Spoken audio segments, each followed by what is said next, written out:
అనే దావూస్లో రేవంత్ రెడ్డి గారి పక్కన కత్తిలో ఉన్నారనే. ఎంత అందంగా ఉన్నారు ఆ ఫోటోలో మీరు.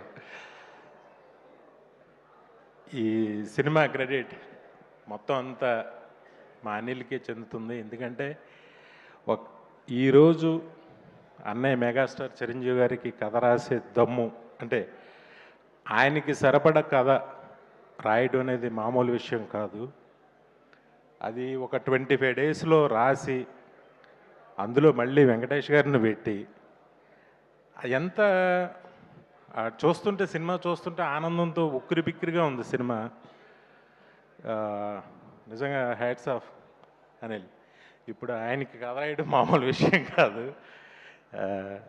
ఆయన్ని ఒప్పించి ఆయనకి నచ్చే కథ రాసి జనాలను ఒప్పించటం, ఆ సినిమా ఇంత డబ్బు తీసుకురావడం చాలా చాలా ఆనందించదగ్గ విషయం. కొంచెం టెన్షన్గా ఉంది. ఇద్దరు పక్కన ఇద్దరు నా హీరోలు, కానీ ఏదో టెన్షన్గా ఉంది.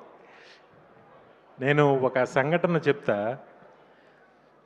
ఇది అన్నయ్య సాధించిన విజయం. ఒకసారి నేను బాంబే జోహూలో మ్యారియట్ హోటల్లో లాబీలో కూర్చుంటే లతా మంగేష్కర్ గారు వచ్చారు.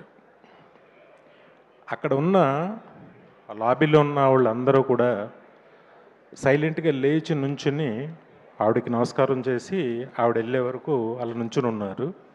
ఆవిడ మామూలుగా అందరినీ విష్ చేస్తూ ఆవిడ లోపలికి వెళ్ళిపోయారు. ఆ తర్వాత చాలా కాలం తర్వాత సేమ్ ప్లేస్లో అమితాబ్ బచ్చన్ గారు వచ్చారు. అప్పుడు కూడా నేను యాదృచ్ఛికంగా అక్కడ ఉన్నా. సేమ్ ఒక సైలెన్స్, అందరూ లేచి ఆయనకి నమస్కారం పెట్టి కూర్చున్నారు. ఆయన అలా వెళ్ళిపోయారు, అందరిని విష్ చేసుకుంటూ వెళ్ళిపోయారు. సేమ్ సీన్ నేను చెన్నై ఎయిర్పోర్ట్లో అన్నయ్యతో చూసా. అన్నయ్య అలా ఎంటర్ అయ్యారు చెన్నై ఎయిర్పోర్ట్లో, మన ఎయిర్పోర్ట్లో కాదు. నేను 150 షూటింగ్ నిమిత్తం అక్కడ షూటింగ్ చేసి ముందుగా నేను వెళ్ళి టీంతో నేను కూర్చున్నాను. ఆయన ఫ్లైట్ టైంకి వచ్చారు.